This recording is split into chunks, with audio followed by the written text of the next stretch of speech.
teh dnevih je zaključen javni razpis za krožišče na Titovi cesti. Nigrad je bil izbran, kolikor mi je znano, se nihče ni pritožil, tako da dela se bodo v teh dnevih ali pa z naslednjem tednu pričela. Bo pa to eno najlepših krožišč. Jaz si želim, da je to z vodometom. Pri tem sodeluje generacija arhitektov, študentov arhitektov iz Mariborske fakultete. To je njihov prvi takšen projekt.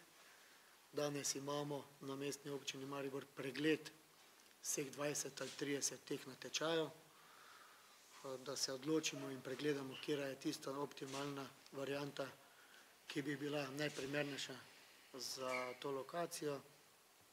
Jaz sem prepričan, tako kot je ulica Kneza Kocla, kot je Rondo v Dogoša, kot je Rondo v Mlinski, kot je trg Leona Štukla, kot je tudi Partizanska 3 do 5 urejena, da bo ta del Titove mimo Slavije, kjer želimo zgraditi, bomo to zgradili 2 avtobusna perona za lokalni promet, do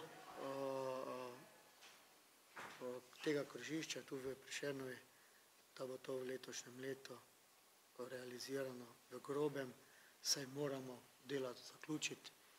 To je financirano iz odobrenega programa skladnejšega regionalnega razvojnega operativnega programa Evropske unije, kjer smo bili uspešno izbrani s tem križiščem.